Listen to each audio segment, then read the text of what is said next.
नमः परमकल्याण नमः परममंगल वासुदेवाय शांताय यदूनां पतये नमः। नमः परमकल्याण नमः परममंगल वासुदेवाय शांताय यदूनां पतये नमः। भगवान गोपाल कृष्ण भगवान की जय। रुक्मिणी पांडुरंगांचे चरणी साष्टांग दंडवत असो, सद्गुरु समर्थांचे चरणी अनंत कोटी साष्टांग दंडवत असो। भगवंताला वंदना करून आज चिंतनाला घेतलेला अभंग हे आपण भावचिंतन करूयात। आजचा अभंग संत श्री तुकोबाराय महाराजांचा 6 चरणाचा अत्यंत सुंदर असा आणि या अभंगामध्ये महत्त्वाच्या 3 गोष्टी सांगितलेला असा अभंग आहे।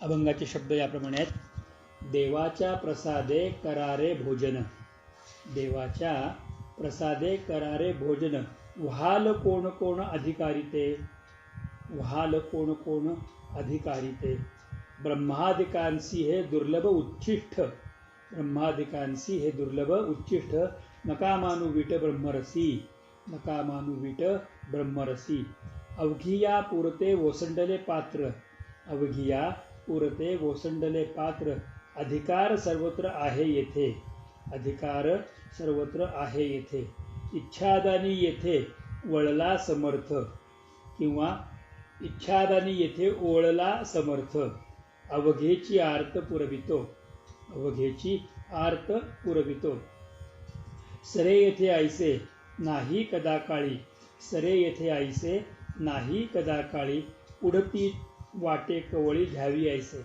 उडती वाटे कवळी घ्यावी ऐसे, तुका म्हणे पाक लक्ष्मीच्या हाते, तुका म्हणे पाक लक्ष्मीच्या हाते, कामारी सांगाते निरुपम, कामारी सांगाते निरुपम, ब्रह्मादिकासी हे दुर्लभ उच्छिष्ट, नका मानू विट ब्रह्मरसी, नका मानू विट ब्रह्मरसी।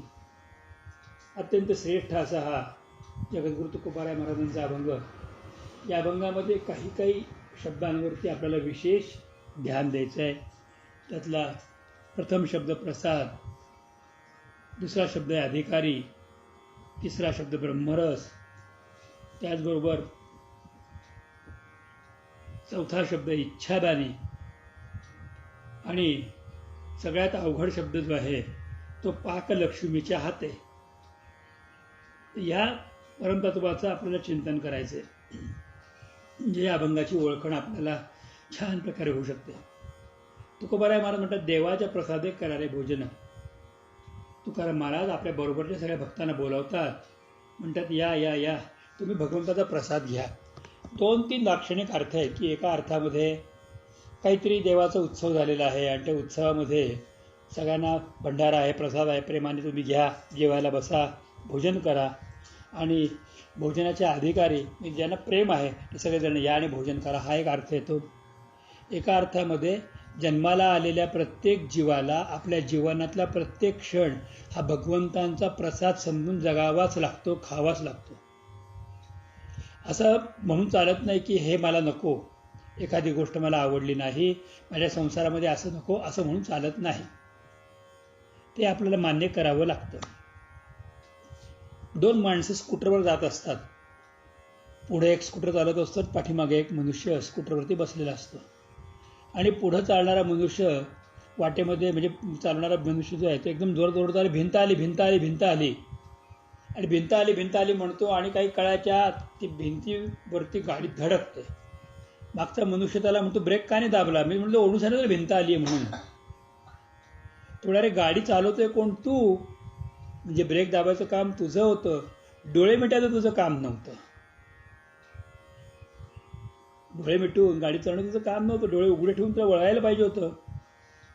खरं हे उदाहरण विचित्र वाटेल, पण हेच उदाहरण आपल्यामध्ये आहे की ज्या वेळेला आपल्याला संकट येतात त्याला आपण डोळे मिटून घेतो आणि भगवंतावरती सोपवतो की संकटाचं निराकरण तू कर, याच्यामध्ये काहीतरी मार्ग तुम्ही दाखवा, काहीतरी तुम्ही करा।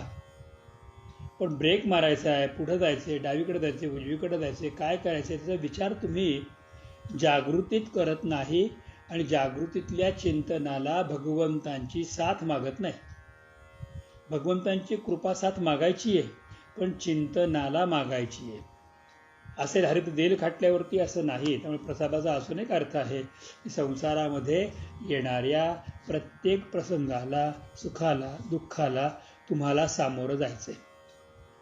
प्रसादाचा तिसरा अजून एक अर्थ याच्यामध्ये दिला आहे की भगवंत जे कृपादान करतात ते प्रसादाच्या रूपामध्ये असतं, ते आपल्याला स्वीकारायचं असतं आणि त्याचा लाभ परिपूर्ण करून घ्यायचा असतो.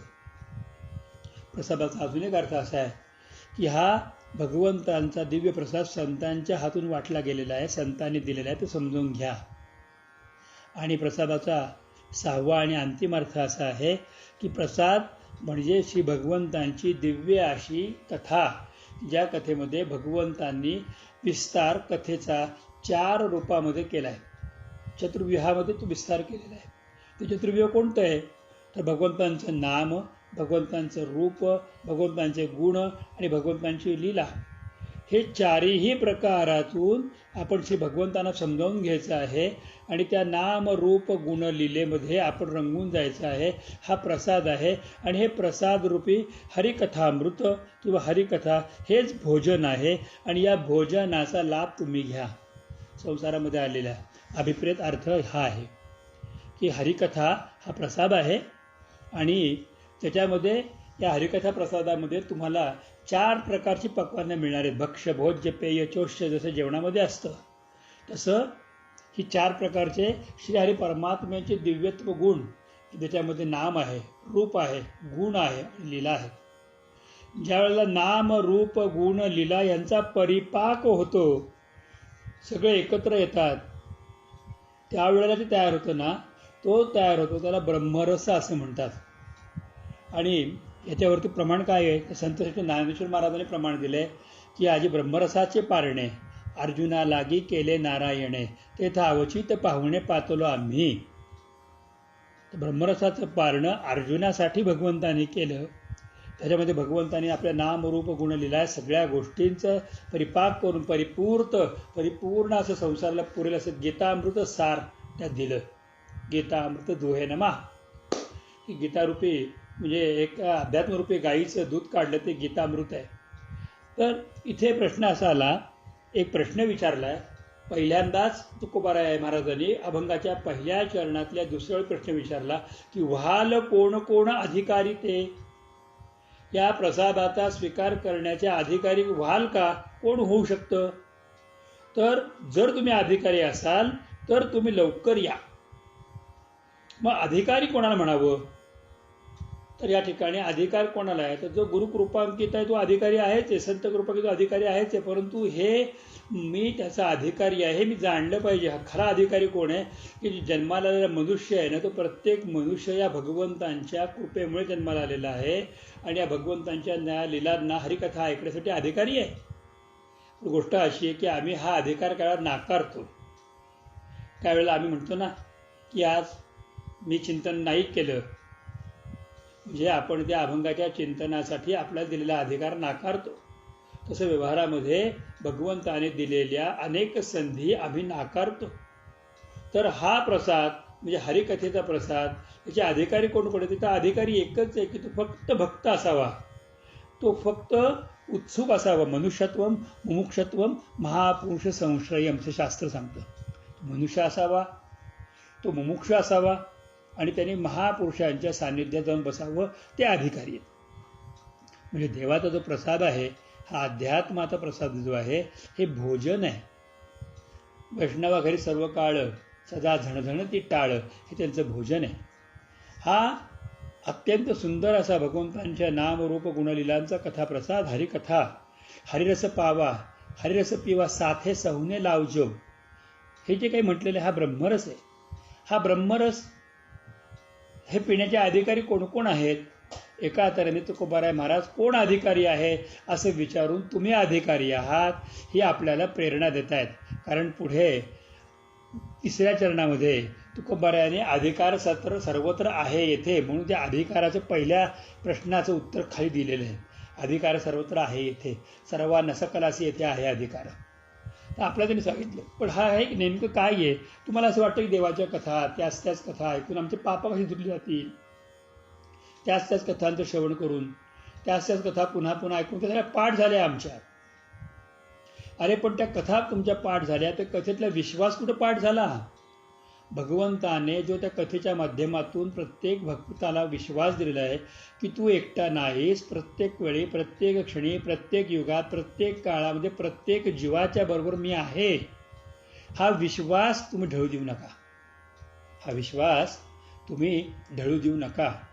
म्हणजे तुझ्यासाठी सुद्धा मी आहे, मी तुझ्यासाठी पण आहे. पती लक्ष्मीचा जाणत असे, तुझं मोकलीला ऐसे नाही, तू एकटा नाहीस. तर तुम्ही त्या भगवंताला आठवण्याचा प्रयत्न करा. आणि हे प्रयत्न तुम्ही फक्त मनुष्य आहे ना तेच करू शकतात. ब्रह्मादिकांना या गोष्टी शक्य नाही, कारण ते देवता आहे. देवता असल्या कारणामुळे त्यांच्याकडे एक वेगळा अहंकार आहे की आम्ही 4 हाताचे आहोत, आम्ही देवता आहोत. परंतु तो 2 हाताचा मनुष्य आहे आणि तो 2 हातांनी भगवंतांचे कर्म करतोय, धर्मदांचं कार्य करतोय आणि भगवंतांची टाळी वाजवतोय, भगवंतांसाठी तो झांज मंजिरी वाजवतोय. हे सगळे या देवांच्या कथेच्या प्रसादाचे अधिकारी आहेत. बरं, आपल्याला सांगतात दुसऱ्या चरणामध्ये, ब्रह्मादिकासी दुर्लभ उच्चिष्ट. हे उच्चिष्ट का म्हटलं? कारण हा ब्रह्मरसाचा प्रसाद आधी संतांनी सेवन केला. निगमकल्पतरोर गरितम फलम शुकमुखात अमृतद्रव संयुतम. शुकमुखात अमृतद्रव, शुकमुनींनी त्याला आधी स्पर्श केलेला आहे. पिबत भागवतम रसमालय मुरो रसिका भुईभावका. तुम्ही आकंठ पान करा, तृप्त होईपर्यंत पान करा, पीत राहा, एक कधीही याला सोडू नका. आणि या ठिकाणी संत सांगून गेले की सेवितो हा रस वाटितो अनेका. मी स्वतः पितोय आणि अनेकांना वाटतोय. हा ब्रह्मादिकांना दुर्लभ असा रस आहे. हे उच्चिष्ट आहे की भगवंताचं नाम जे संतांनी घेतलं आणि संतांच्या मुखातून आपल्या कानामध्ये प्रविष्ट झालेलं. नका मानू वीट ब्रह्मरसी. या ब्रह्मरसाचा वीट मानू नका, कंटाळा करू नका. किंबहुना या ब्रह्मरसासाठी सवड काढा, परंतु ब्रह्मरसाला पिऊ, सवडीने पिऊ असं म्हणू नका. कारण हा याचा वीट करू नका, पण दुर्लभ आहे. मी आपल्याला अत्यंत नम्रतापूर्वक सांगतो, पुष्कळदा असं होतं की आपण कुठल्या तरी धर्मक्षेत्री जातो, ते आपल्याला प्रसाद देतात, आपण तो प्रसाद घेतो, खिशात ठेवतो, किंवा आपल्याला पोस्टाने प्रसाद येतो. सगळ्यात जास्त अवहेलना पोस्टाने आणलेल्या प्रसादाची होते. आपल्याला पाकिटात काय ते माहिती असतं, आपण ते पाकिट उघडत पण नाही, पटकन बघत पण नाही, त्यातल्या प्रसादाचा कण मुखात घालत पण नाही. त्याच्यामधून दिलेल्या अंगाऱ्याचं किंवा उदी कुंकू जे काय आलं असेल त्याला आपण प्रसाद म्हणून स्वीकारत सुद्धा नाही. आपल्याला ते नंतर बघू करू असं होतं. तर इथे सांगतात की ब्रह्मरसाचा वीट जर आला तर मनुष्यजन्म वाया जाणार आहे. तुम्हाला अगदी कळकळीने आणि विनंतीपूर्वक सांगतो बरं, की ब्रह्मरसाचा जर वीट आला तर तुमचा जन्म वाया जाईल. तुम्ही शोधायचा प्रयत्न करा की ह्याच्यामध्ये काय आहे. आणि एकदा कळाल्यानंतर पुढे पुढे पुढे जा. भागवतात काय आहे त्या सर्व कथन आहे. अरे त्या भागवतामध्ये वेदांत पण आहे, भागवंतामध्ये निर्गुण निराकाराचं निरूपण आहे, भागवतामध्ये भगवंतांची अवमोघ वाणी आहे, संतांची दिव्य वाणी आहे, अनेकांच्या कथा आहेत. हे न संपणार आहे. मला ज्यावेळेला केशवदत्त महाराजांच्या परमकृपेने भागवताचा लाभ झाला, त्यांची वह्या प्राप्त झाल्या, त्यावेळेला मला असा आनंद मिळाला की मी भागवतात काय आहे म्हणून प्रत्येक वेळा पाहायला गेल्यानंतर मला लक्षात येतं की मी हे वाचलंच नाही, मी सांगितलंच नाही, हे आता मी नव्याने वाचेन, हे नव्याने उच्चार करीन. म्हणजे आत्तापर्यंत जितक्या वेळेला भागवत कथा गाण्याची संधी महाराजांच्या आशीर्वादाने मला मिळाली, त्या वेळेला मला या ब्रह्मरसाचं पारणं परत नव्याने करायला मिळालं आणि खूप आनंद मिळाला. तर ब्रह्मादिकाने हे अत्यंत दुर्लभ असं शुकदेवांच्या वेदव्यासांच्या संतांच्या मुखातले उच्चिष्ट आहे. उच्चिष्टाचा भागसेव.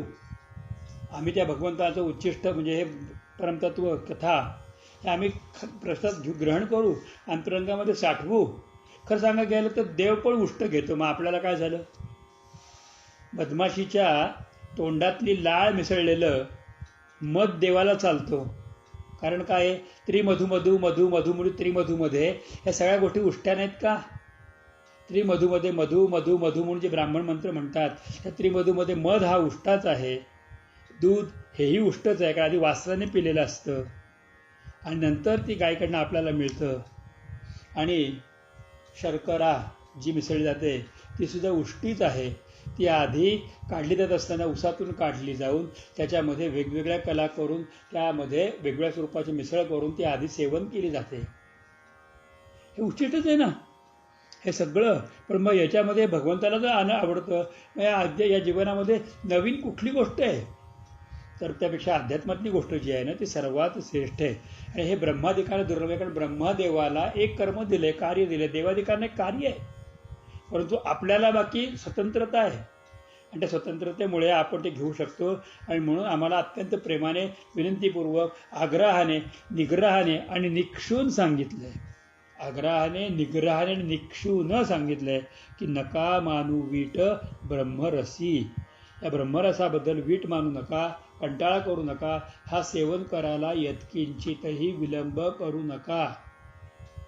या संसारामध्ये ज्या ज्या गोष्टी भगवंत तुमच्या पुढे आणतोय, सहर्ष सप्रेम स्वीकारा, पण सखेद स्वीकारू नका, खेद करू नका.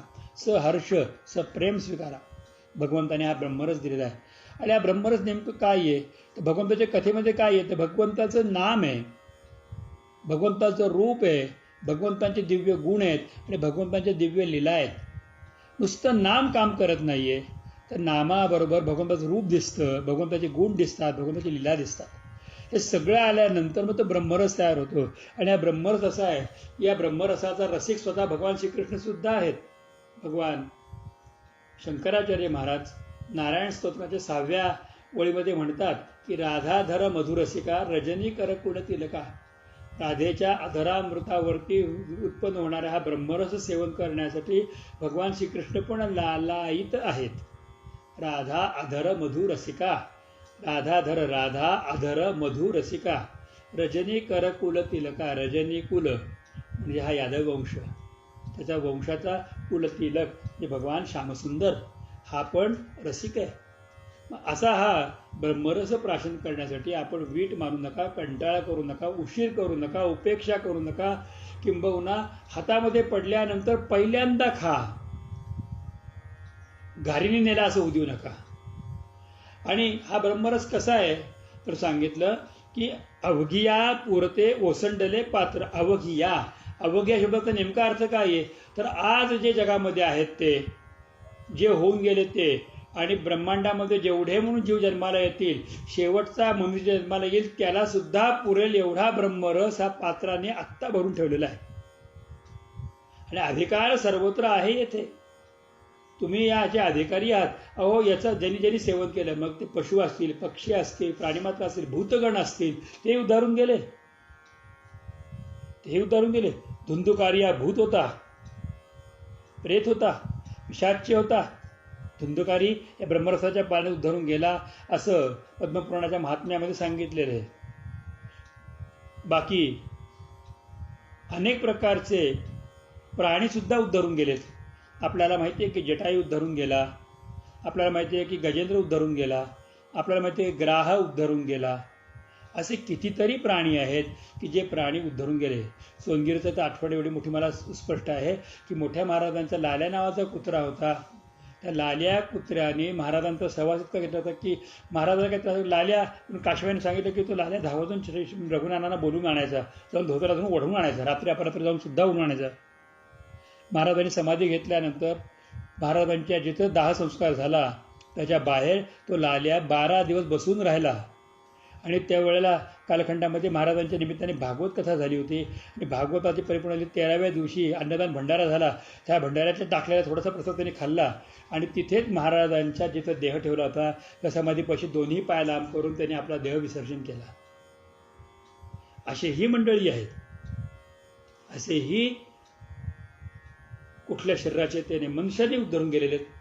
मनुष्यांच्या मध्ये आपल्याला पूर्णपणे ज्ञात असलेली गोष्ट म्हणजे गोकर्णाच्या कथेमध्ये पहिल्यांदा ज्यावेळेला धुंदुकारी उद्धरून गेला तर नंतर गोकर्णाने कथा केली. त्याच्या कथेमध्ये आंधळे, लंगडे, लुळे, पांगळे, बहिरे, काने, थिटे, थोटे सगळे सगळे उद्धरून गेले. सगळ्यांना ज्याप्रमाणे प्रभू रामचंद्रांनी वैकुंठात नेलं होतं, त्याप्रमाणे एकादशी व्रत करून राजा रुक्मांगदाने वैकुंठात नेलं होतं, तसं यांनी सगळ्यांना वैकुंठामध्ये नेलं.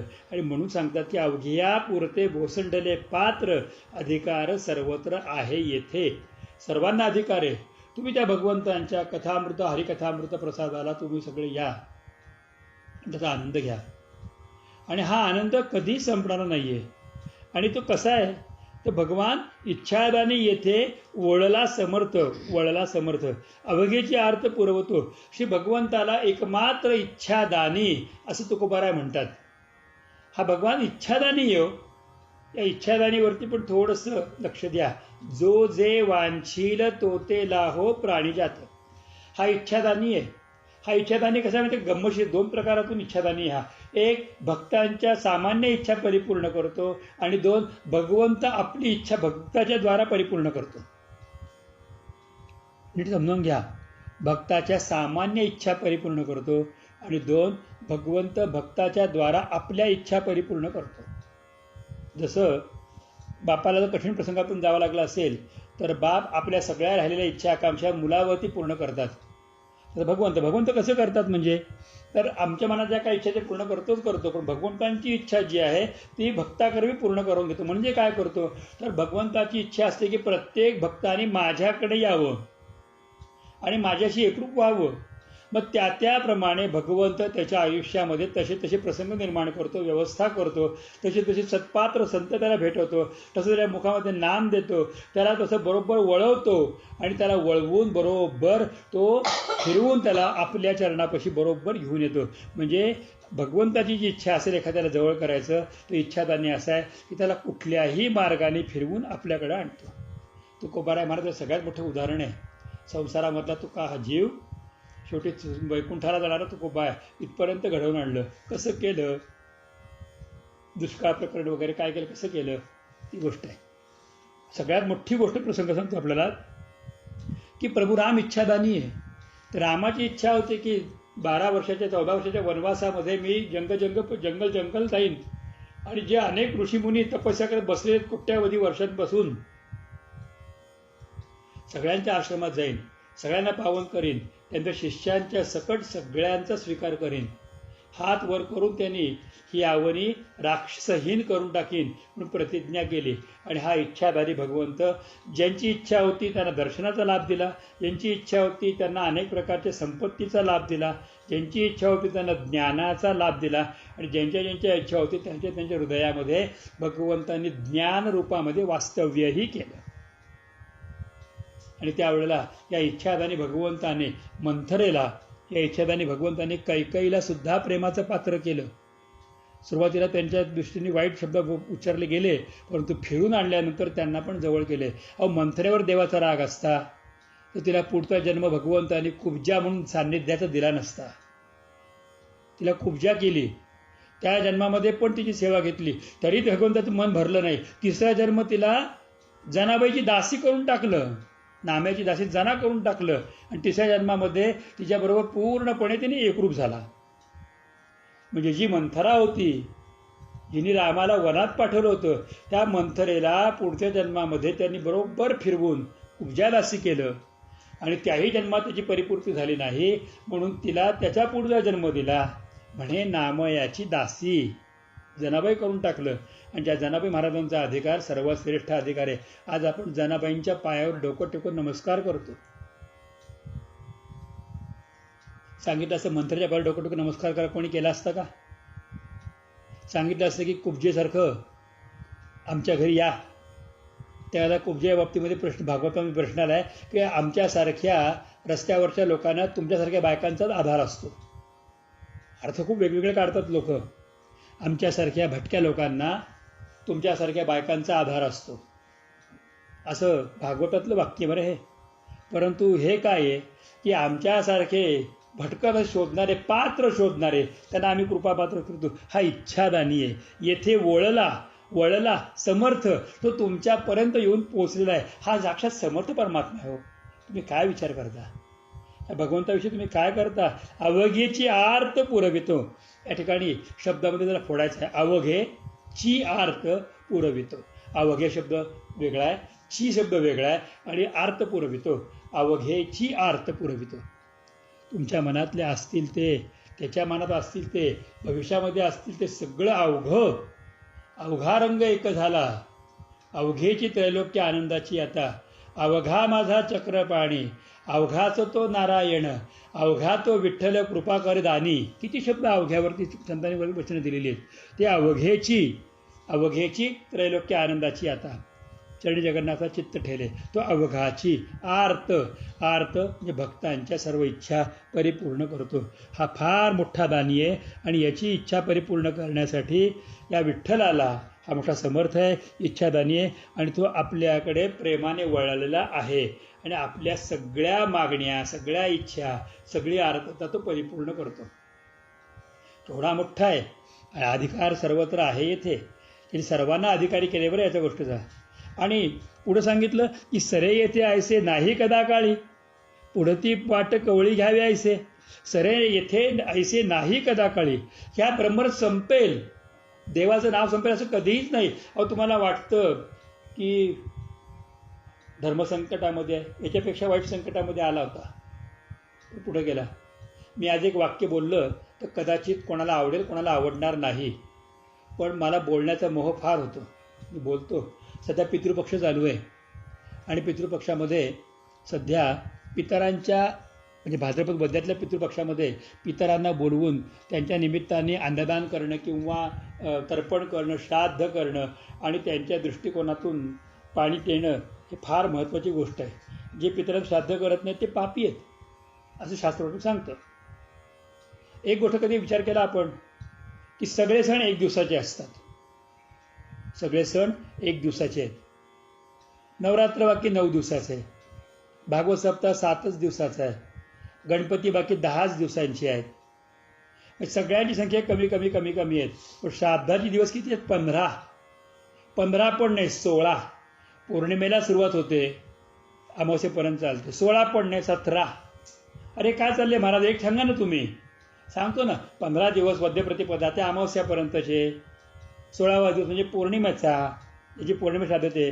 17वा दिवस म्हणजे आश्विन शुद्ध प्रतिपदेचा, की ज्या दिवशी आईच्या वडिलांना, आईच्या आईला पाणी देता येतं, म्हणजे तोही एका श्राद्धाचा मानला.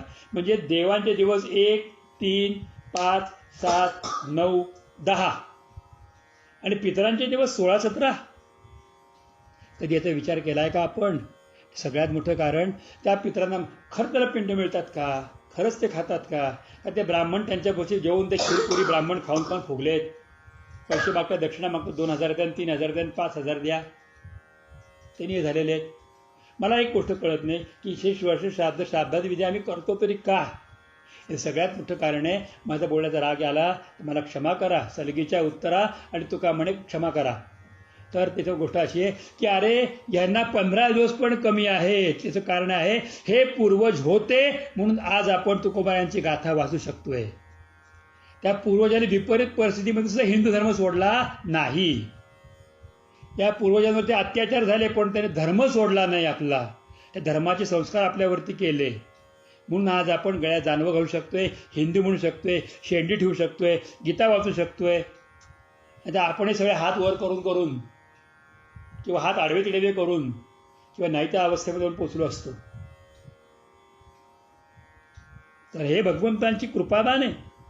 आणि म्हणून सांगितलं येथे सरे येथे ऐसे नाही कदा काळी. अरे कुठल्या काळाचा काळ जरी आला तरी भगवंतांची कथा, हरिकथा, हरिनामामृत, हरिप्रेम संपणार नाही. या पक्षाच्या कालखंडामध्ये आपल्या पूर्वाश्रमीच्या त्या सगळ्या पितरांना नमस्कार करावा आणि त्यांना खरोखर धन्यवाद द्यावे की तुमच्यामुळे आज मी हिंदू राहिलो, तुम्ही हिंदू धर्म टिकवला म्हणून तुमचं स्मरण मी करतो. म्हणून देवापेक्षा 16 दिवस जास्त तुमच्यासाठी आहे. देव तर जास्त 10 दिवसाचा, पण तुमच्यासाठी बाकी 16 दिवस, 17 दिवस. विचार आहे. असो हा एक वेगळा विचार मांडला, अभंगाशी संबंधित नव्हता, पण त्यातल्या एका तत्वातून मी घेऊन चिंतनाचं केलेलं आहे. तर सरे येथे ऐसे नाही कदा काळी. हे भगवंताचं नाम, ही भगवंताची भक्ती, हे गुणवर्णन, हा ब्रह्मरस शुक सनकादी संतांनी मांडलेला हा परमतत्वाचा ठेवा हा कधीही संपणार आहे. शेवटच्या माणसापर्यंत हा पुरणार आहे.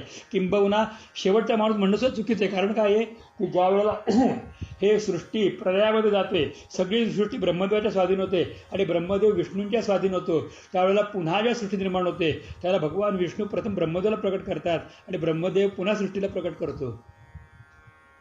म्हणजे पुन्हा जीवसृष्टीची उत्पत्ती होते, तेव्हा सुद्धा ब्रह्मरस आहेच आहे, हा कधी संपत नाही. आणि पुढे ते वाटे कवळी घ्यावीसे. कवळ म्हणजे द्रोण. आम्हाला देवाने आपल्या ओंजळीत बसेल एवढाच प्रसाद दिला आहे. तुम्हाला वाटतं मी सगळ्यात जास्त दुःखी आहे, मला माझ्या दुःखी कोण नाही. अरे पण जेवढं दुःख तू पेलू शकतोस ना, तेवढंच दुःख देवाने तुझं दिलेलं आहे. त्याच्यापेक्षा जास्त दुःख दिलेलं नाही. देवाला माहिती आहे की मुंगीच्या पाठीवरती गजाचे पालन घालायचे नाही. देव जाणतो तुला तेवढंच दिलेलं आहे. आणि त्यामुळे अहो संपेल असं काहीच नाही. आणि देव तो उलट म्हणतो की पुढती वाटे कवळे घ्यावे ऐसे. तुम्ही अजूनही तुमचा कवळ पुढं करा. कवळ म्हणजे द्रोण पुढं करा, हाताची ओंझळ पुढं करा.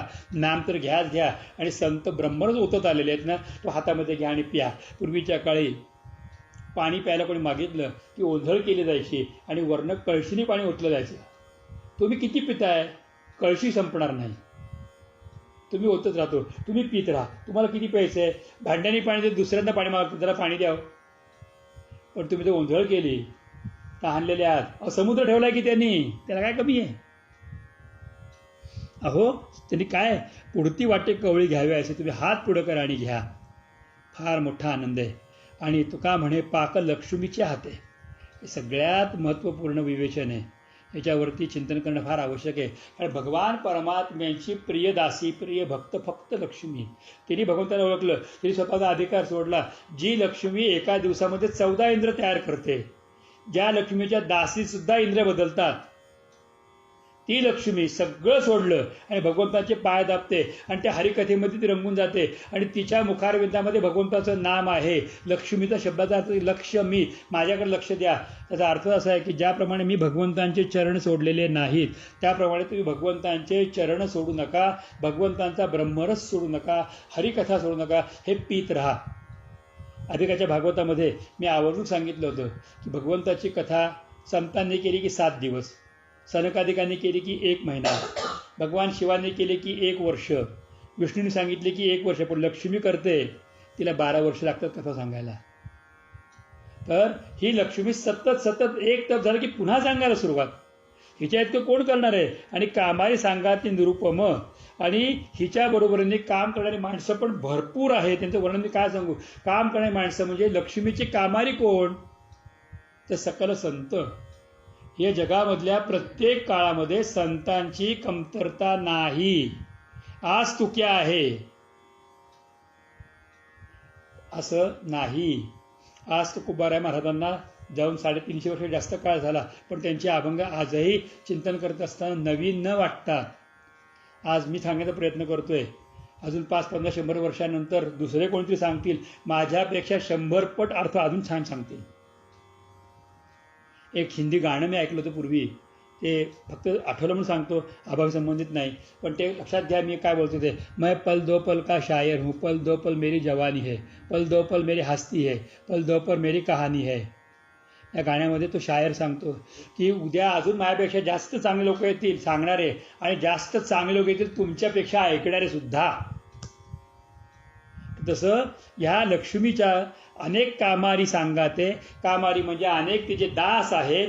ते दास म्हणजे लक्ष्मीचे दास म्हणजे या भगवतीच्या कथेचे दास आहेत, तिच्या कृतीचे दास आहेत. आणि ते तिच्या बरोबरीने काम करणारी खूप माणसं आहेत. त्यांचं वर्णन काय करू सांगू. हे सगळे संत आहेत. आणि संत तुम्हाला वारंवार जाग करतील. उठा जागे वारे आता, स्मरण करा पंढरीनाथा, भावे तुकवा चरणी माथा, चुकवा व्यथा जन्माच्या, धन दारा पुत्र जन, बंधू सोयरी पिशून, सर्व मिथ्या हे जाणून, शरण रिघा देवासी. हे ठोसून सांगणारे, हकारित देत तुका, नाम घेता राहो नका, हे सांगणारे हजारो लाखो तुकाराम प्रत्येक युगात जन्माला येतील आणि सांगतील. कारण लक्ष्मीच्या हाते कामारी सांगाते निरुपम.